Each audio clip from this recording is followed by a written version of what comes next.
Hər kəsə salam. Bugün sizlərlə Respublika Fənn Olimpiadalarının 9-cu sinif kimya fənnindən rayon şəhər mərhələsinin sual izahlarına baxacağıq. Gəlin baxaq. 1. Katalizator haqqında hansı ifadə düzgündür? Katalizator bilirik ki, reaksiyada aktivləşmə enerjisini azaldaraq reaksiyanın sürətini artırır. Və burada baxaq uyğunluqlara. A variantı. Onlar reaksiyanın getmə mexanizmini dəyişərək aktivləşmə enerjisini artırır. Birincisi bizim katalizatorların işlənməsinin səbəbi aktivləşmə enerjisini azaltmaqdır. Yəni artırmaq burada yanlış olacaq. Onlar reaksiyanın sürətini reaksiyanın entalpiya dəyişməsini azaltmaqla artırır. Xeyr, aktivləşmə enerjisini azaltmaqla artırır desək düz olardı. C. Onlar reaksiyanın temperaturunu artıraraq sürəti artırır. Xeyr, bu doğru deyil. D. Heterogen katalizatorlar reagentlərlə eyni aqreqat halında olur. Deməli, katalizatorlar iki yerə bölünür. Heterogen katalizatorlar, homogen katalizatorlar. Heterogen katalizatorların aqreqat halı reagentlərin aqreqat halları ilə eyni olmur. Amma homogen katalizatorların aqreqat halı reagentlərin aqreqat halı ilə eyni olur. Bir növü homogen və heterogen reaksiyalarda eyni məntiqdir. Homogen reaksiyalarda biz deyirdik ki, bütün məhsulların və reagentlərin aqreqat halları eyni olur. Heterogenda isə fərqli olur. Burada da eyni məsələdir. Yəni burada homogen yazmalıydı ki, bu ifadə düz olsun. Y. Onlar reaksiya üçün lazım enerji səviyyəsini azaldır. Bəli, yəni aktivləşmə enerjisini azaldır və bu nəticədə reaksiyamızın sürəti nə edir? Artır. Yəni cavab Y variantı. 2. 250 qram kütləyə malik kuprum S4 kristal hidratı nümunəsi qızdırılaraq kristallaşma suyu tamamilə çıxarılır. Qızdırıldıqdan sonra nümunənin kütləsi 160 qram olaraq ölçülür. Bu kristal hidratın formulunu müəyyənləşdirin. Deməli, kristal hidratımızın kütləsini tapaq. 64, kuprum 64-dür ayəri. Kürdün ayəri 32, oksigen ayəri 16 vur 4-dən 64 düşür. Yəni 160 qram kuprum S4-ün ayəridir. 250 qram kristal hidratım var idi. Su tamamilə çıxdı, 160 qaldı. Yəni 90 qram burada sudur. Çünki çıxan sudursa, deməli 90 qram mənim sudur. H2O-muzun da emeri 18-dir. Bildiyimiz kimi. Çünki 2 vur 1 üstəgəl 16, 18 eləyir. O zaman mən bu 90-ı 18-ə bölərəm 5. Yəni taparam ki, 5 mol H2O-muz var imiş. Yəni cavabımız nədir? Cücə variantıdır.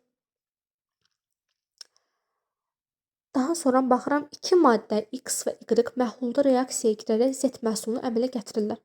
Reaksiyanın başlanğıcında Z məhsulunun əmələ gəlmə sürəti 5 təcrübədə müxtəlif X və Y qatları ilə ölçülmüşdür. Nəticələr cədvəldə göstərilmişdir. Deməli, burada X maddəsinin 2-nin qatılığı verilib, burada Y maddəsinin 2-nin qatılığı, burada isə reaksiyanın onlara görə sürətinin dəyişməsidir. Baxırıq, ilk öncə birinci təcrübə 0.1, 0.1-dən başlayıb qatılıq və sürətimiz 0,001, yəni 10 üzəri mənfi 4. İkinci təcrübədə artıq görürük ki, Y maddəsinin qatılığını 2 dəfə artırıb 0,2 eləyib və sürət bu zaman 4 dəfə artıb. Mən birinci reaksiyada sürət tənliyini yazıram. Sürət tənliyimiz təbii ki, buydu, qatılıqlardan asılı olaraq. Əgər Y-in qatılığını 2 dəfə artıranda sürət 4 dəfə artır, deməli Y kvadrat olacaq. Yəni kvadratik düz asılılıq var burada. Çünki 2 dəfə artırsa, kvadratik asılılıq olsa 2-nin kvadratı 4 dəfə artacaq. Deməli, bizdə burada reaksiyanın sürəti ilə Y-in qatılığı arasında kvadratik düz asılılıq var. Daha sonra 3-cü təcrübədə yenə görürük ki, 0,2-ni 2 dəfə artırıb, bu zaman yenə baxırıq, sürət də 4 dəfə artmış olur. Yəni, həqiqətən də Y-in qatılığı ilə sürət arasında kvadratik düz asılı olduğunu müəyyən edirik. İndi baxaq, X artırıb. Fikir verirsiniz, 4-cü təcrübədə görürük ki, Y-i sabit saxlayıb, X-i 2 dəfə artırıb. X-i 2 dəfə artıranda baxıram ki, sürətimiz dəyişməyib. Dəyişibsə deməli, qatılığımız, X-in qatılığı sürətə təsir etmir. Yəni, CX 0. Çünki CX-də burada nə olursa olsun, bir ədədin üzəri 0 həmişə bizə 1 verir. Yəni, asıllıq yoxdur. Baxsaq 5-ciyə, görürük ki, 4 dəfə artırıblar, amma yenə də sürət dəyişmir. Deməli, həqiqətən də qatılıqdan asılılığı yoxdur. X-in qatılığından asılılığı yoxdur sürətin. Bu zaman da cavabımız C variantı olacaq. Çünki C variantıdır ki, reaksiya sürətinə X reagentinin qatılığı təsir etmir. Bu doğrudur. A olmur, çünki düz mütənasib deyil. X qatılığı ümumiyyətlə asılı deyil. Y reagentin qatılığı düz mütənasib yox, kvadratik düz mütənasibdir. D-də Y qatılığı təsir etmir. Reagentin qatılığı bu yanlışdır, təsir edir. Reaksiya sürətinə qatılıq təsir etmir. Bu yanlışdır, çünki Y qatılığı təsir edir. 4-də 100 qramı ən çox molekul ehtiva edən nümunə hansıdır? Yəni neçə mol, daha çox mol istəyir bizdən. Əgər mənə müəyyən qram verilib 100 qram. Əgər mənim emirim 50 qram olan bir maddə olsun, bir də 10 qram maddə olsun, hansı mol daha çox olacaq 100 qramda? Bu 10 mol olacaq, bu 2 mol. Yəni biz çalışacağıq ki, emiri az olan tapaq ki, onun molekul sayısı çox olsun. Emiri az olanda baxıram. CO2 44-dür emiri, CO2 64, H2O 18, N2O 44, CH4 16. Ən kiçik CH4 olduğu üçün cavabımız olacaq. Yəni G variantı olacaq. Burada reaksiya verir və reaksiya tənliyini əmsallaşdırmamızı istəyir. Əslində bu çox yəni əlverişli sualdır. Çünki cavablarda bu şəkildə verilib cavabı. O yüzden biz yəni yoxlayaraq tapa bilərik. Cavabımız D variantı olacaq. Burada görsəndiyi kimi 4, 3, 4, 3, 3. 4 arsen, 4 arsen, 12 xlor, 12 xlor, 3 natrium, 3 natrium, 3 bor, 3 bor, 12 hidrogen, burada da 12 hidrogen olacaqdır. Cavabımız D variantı olacaqdır deməli. 6. Hidrogen peroksid parçalanaraq su və oksigen əmələ gətirir. Reaksiya bromid ionları ilə katalizlənir. Burada bizə mərhələləri verib və hansı ifadələr doğrudur? Katalizatorun tipini istəyir. Birinci mərhələdə bromid ionlarının nə olduğunu istəyir. Baxıram ki, katalizatorum 2 brom mənfi. Reagentlər ilə bayaq dediyimiz kimi, əgər reagentlərlə eyni aqreqat halındaysa, deməli bu homogen katalizatordur. Yox, fərqli aqreqat halındaysa bu heterogendir. Baxıram, məhlulda, məhlulda, məhlulda. Hamısı eyni olduğu üçün deyəcəyik ki, bu homogen katalizatordur. Bromid ionlarda görürük ki, 2 brom mənfi, brom 2-yə gəlib. Yəni 2 brom mənfi, 2 brom 0-a gəlib. 2 elektron yəni nə edib burada? Verib. 2 elektron verib ki, mənfidən neytrala düşüb. Bu da o deməkdir ki, bu oksidləşib. Yəni cavabımız cücə variantı. 7. Alov rənglərinin doğru verildiyi variantı seçin. Litium müsbət qırmızı, stronsium müsbət qırmızı, kalsium 2 müsbət narıncı qırmızı, ferum 3 müsbət qırmızı qəhvəyi. Yəni A variantı. Fikir verirsə bu nəzəri sualdır. Yəni bu il daha çox nəzəri sual üstünlük verilib. Yəni məsələlər o qədər çətin deyildi. Yəni keçən ilin suallarına baxdıqda, həm keçən il daha 2-3 dənə nəzəri sual varkən, bu il daha çox nəzəriyyə sualı və daha asan hesablama sualları var idi. 8. Bərk halı daha yaxşı elektrik keçirən maddə. Ümumiyyətlə elektrik keçirən maddə deyəndə biz metal kristal qəfəsinə malik bir maddəni axtarırıq və burada baxdıqda metal kristal qəfəsinə malik maddə yoxdur. Aralarında isə ən yaxşı qrafitdir. Qrafitdə atom kristal qəfəsinə malik olmasına baxmayaraq yaxşı elektrik keçirir. Səbəbi isə nədir? Deyim. Səbəbi isə biz bilirik ki, karbonun 4 dənə allotropik şəkil dəyişməsi var. Qrafit, almaz, karbin və fulleren. Və burada qrafitdə quruluşumuzda, qrafitin quruluşunda amoniaka oxşar bir quruluş olduğu üçün, yəni burada boş elektronu olduğu üçün 3 dənə atoma birləşib, bir dənə boş elektronu olduğu üçün o sərbəst elektronda daha yaxşı elektrik keçməsinə səbəb olur. Yəni zaten biz metallarda da bilirik ki, metalların əsas ümumi fiziki xarakterikaları var ki, 4 dənə. O 4 dənəsində sərbəst elektronları sayəsində edir. Yəni sərbəst elektron sayəsi daha yaxşı elektrik keçirir, daha yaxşı istilik keçirir, parlaqlıq verir və qrafitdə də o elektronlar olduğu üçün deyirik ki, daha yaxşı elektrik keçirir, həmçinin parlaqdır. Yəni cavabımız olacaq Y variantı. Homogen reaksiyanı seçin. Homogen reaksiya bayaq dediyim kimi eyni aqreqat halına malik reaksiyalardır. Yəni bütün məhsullar və reagentlər eyni aqreqat halına malik olmalıdır ki, bu reaksiya biz homogen reaksiya deyək. Burada cavab Bakı variantıdır. Çünki hidrogen də qazdır, oksigen də qazdır, H2O da qazdır. Polad haqqında yanlış məlumat seçin. Tərkibində 2%-dən az karbon var. Bu doğrudur. Xrom əlavə etdikcə paslanmaya davamlı olur. Bu da doğrudur. Wolfram əlavə etdikdə möhkəmliyi artır. Doğrudur. Çuğunla müqayisə davamsızdır. Bu yanlışdır. Cavabımız D variantıdır. Düzgün cavabımız D variantı. Parlaqdır. Bəli, bütün metallar zaten parlaqdır. 11-ci suala baxırıq. Yuxarıda göstərildiyi kimi piritdən dəmir alınması 2 mərhələli prosesdir. Piritin 120 qramdan alına biləcəyi maksimum dəmir kütləsi neçə qramdır? Baxırıq. Deməli, burada gördüyümüz kimi piritin əvvəlcə emerini tapırıq. 56 ferrumdur. Düşürdü 32 vur 2. 56 söz 64. 120 qramdır. 4 mol olduğu üçün deməli 480 qram girdikdə normalda 2 mol ferrum 2 O2 alınır. Bəs 120 qram girdi nə qədər alınır? 0,5 mol tənasübən tapıram. Burada görürəm ki, ikinci mərhələdə 1 mol girdikdə 2 mol, yəni 2 vurulsun 56, 112 qram dəmir alınırdısa, 0,5 girdikdə onun yarısı qədər, yəni 56 qram dəmir alınacaqdır. Bakı variantı doğrudur. 12. Bəlkə amonium xlorid qızdırıldıqda parçalanır. Amonyak qazı və hidrogen klorid qazı alınır. Reaksiya nəticəsində toplam 2,4 vurulsun 10^21 qaz molekulu əmələ gəlmişdir. Qaz halında məhsulda neçə hidrogen atomu vardır? Biz bilirik ki, bir amonium xlorid parçalandıqda 1 mol amonyak, 1 mol xlorid qaz əmələ gəlir. Yəni ümumilikdə 2 mol qaz əmələ gəlir. Bu 2 mol qazımızda da 3 buradan, 1 buradan 4 dənə hidrogen atomu vardır. Yəni mən belə yazıram. 2 molekulumda 4 dənədirsə 2,4 vurulsun 10^21 molekul qazımda A qədər olacaq. Bu A-mız da 4, 8 vurulsun 10^21-dir. Əgər tənasübümü həll etsəm tapıram. 12-də cavab C olacaq. 13.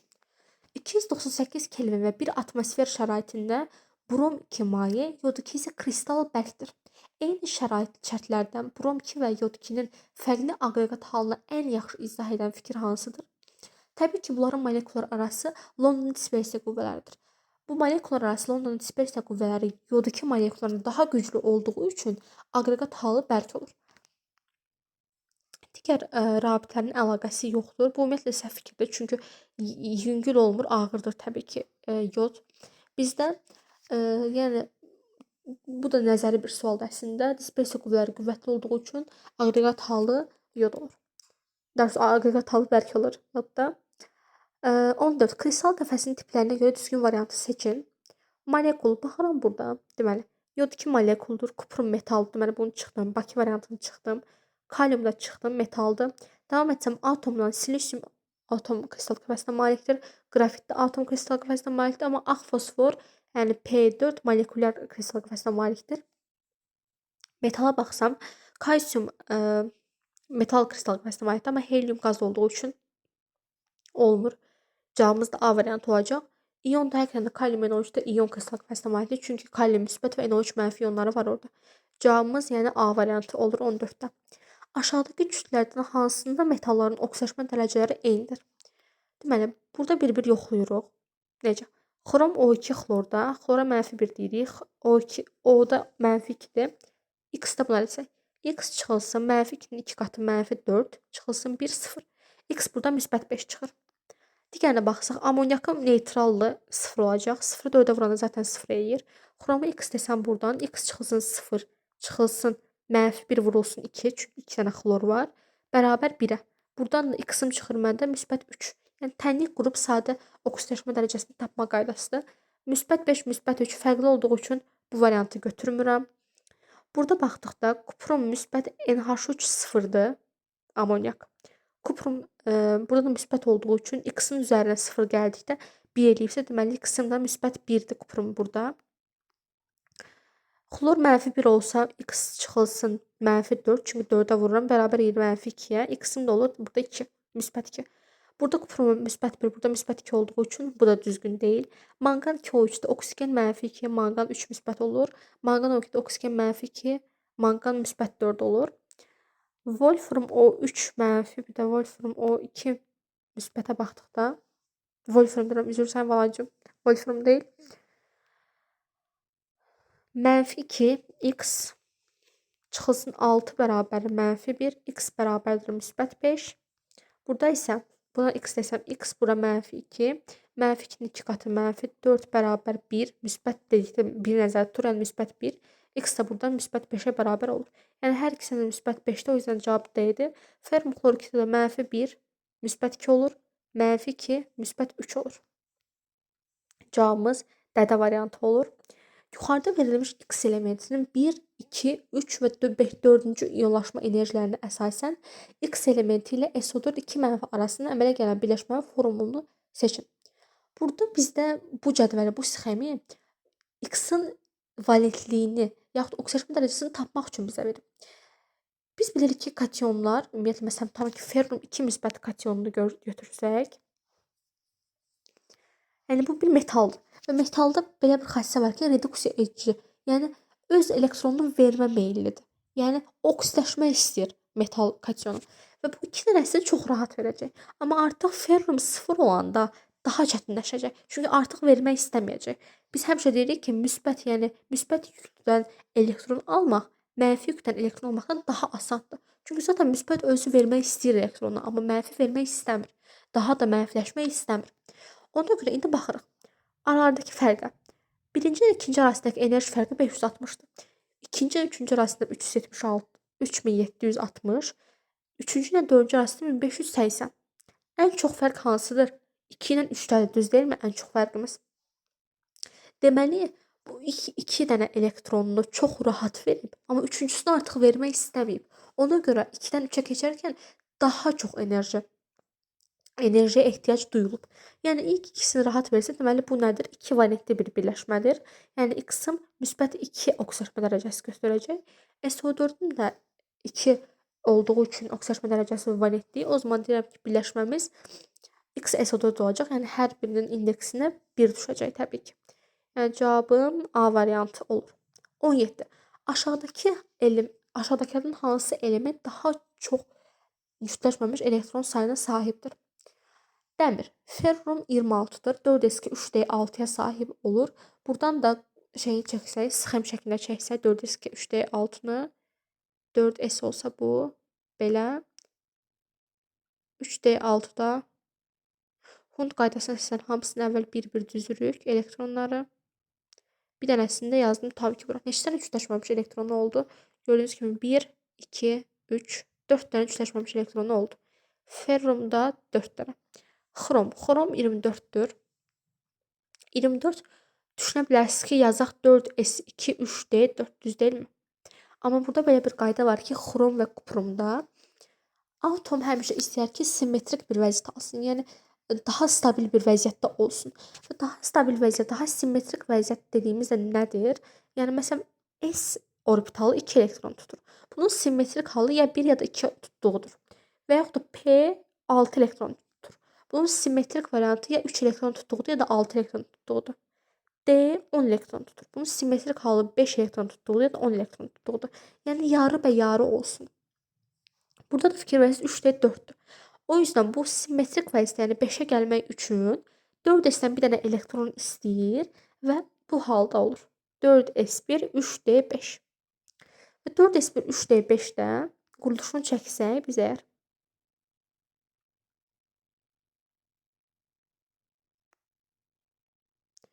3d5 deməli elektronları düzürəm.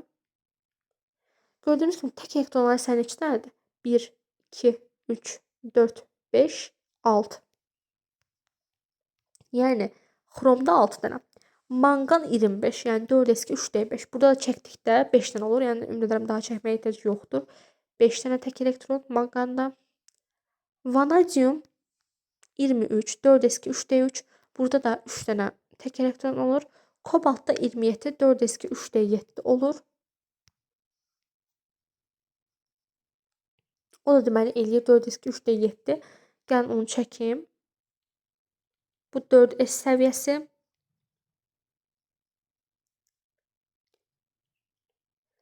1, 2, 3, 4, 5, 6, 7. Baxaq hansılarla cütləşib. Burada cütləşib fikir verirsiniz 2 dənə. Tək, tək, cütləşib, tək. 3 dənə tək elektron da burada. Ən çox hansında oldu təbii ki? Ən çox xromda oldu cütləşməmiş elektron. Yəni cavabımız Bakı variantıdır 17-də. 17-də cavab Bakı variantı. 18. X2 müsbət iyonu arqon atomu ilə eyni elektron quruluşuna malikdir. Eyni elektron quruluşda etdi, yəni elektron sayıları eynidir. Onu demək istəyir. Tez cədvəldən baxırıq, arqonda 18 elektron var. Deməli X2 müsbət iyonunda da 18 elektron var. 18 elektron varsa 2 müsbət olduğu üçün 20 proton olacaq. Məndən bu atomun indi elektron quruluşunu istəyir. O zaman 20-ni də yazaram mən. 20 də eləyəcək 4s2. Yəni 1s2, 2s2, 2p6, 3s2, 3p6, 4s2. Cavabımız A variantı olur. Burada neon nə yazılır? Neon 10 dənədir. Yəni ilk hissə var, 1s2, 2s2, 2p6. Bu ilk 10-nu bir də buraya yazmamaq üçün neondan göstəriblər. 19. 19-da yer açmaq üçün buranı təmizləyək.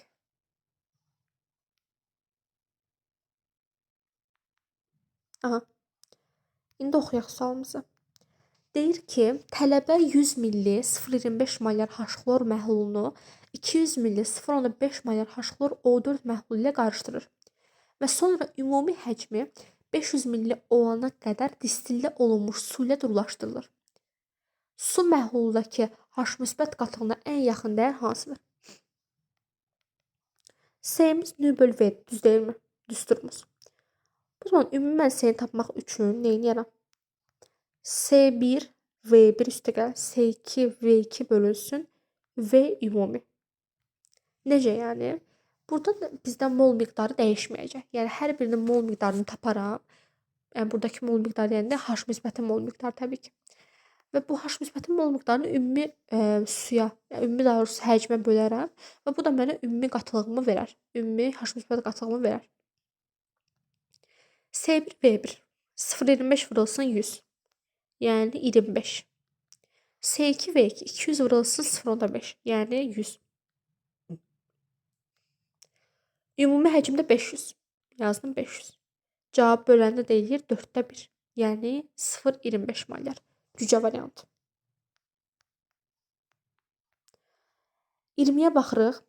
Dövrü cədvəldə elementlərin mövqelərinə əsasən aşağıdakılardan hansı birləşmə kimyəvi cəhətdən oxşar xassələrə malik olma ehtimalı daha çoxdur? Bu zaman eyni qrupda olanları axtaracağıq. Məsələn, A variantına baxsaq, kalium xlor, kalium brom, kalium yod. Kationlarımız eynidir. Anionlarımız da xlor mənfi, brom mənfi, yod mənfi. Yəni hamısı 7-ci qrupdur. B-yə baxsaq, arsen, kükürt, xlor. Biri 5-ci qrup, 6-cı qrup, 7-ci qrup eyni olmayacaq. Karbon, fosfor, selenium. 4-cü qrup, 5-ci qrup, 6-cı qrup. Amoniak, oksigen, flor. 5-ci qrup, 6-cı qrup, 7-ci qrup. Burada da natriumdan xlor 1-ci qrup, kalsium 2-ci qrup. Hamısı eyni olan təbii ki A variantı. Çünki hər biri 7-ci qrupdur. O yüzden çox böyük ehtimalla A variantında olan maddələrin kimyəvi cəhətdən oxşar xassələrə malik olacaqdır. Belə bu videoda birinci turun, yəni 2025-2026-cı ilin 9-cu sinif kimya birinci mərhələ, yəni rayon şəhər mərhələsinin suallarını izah etməyə çalışdım. Ümid edirəm faydalı video olmuşdur. Hər kəs şərh bölməsində öz nəticələrini qeyd etməyi unutmasın. İzlədiyiniz üçün təşəkkürlər.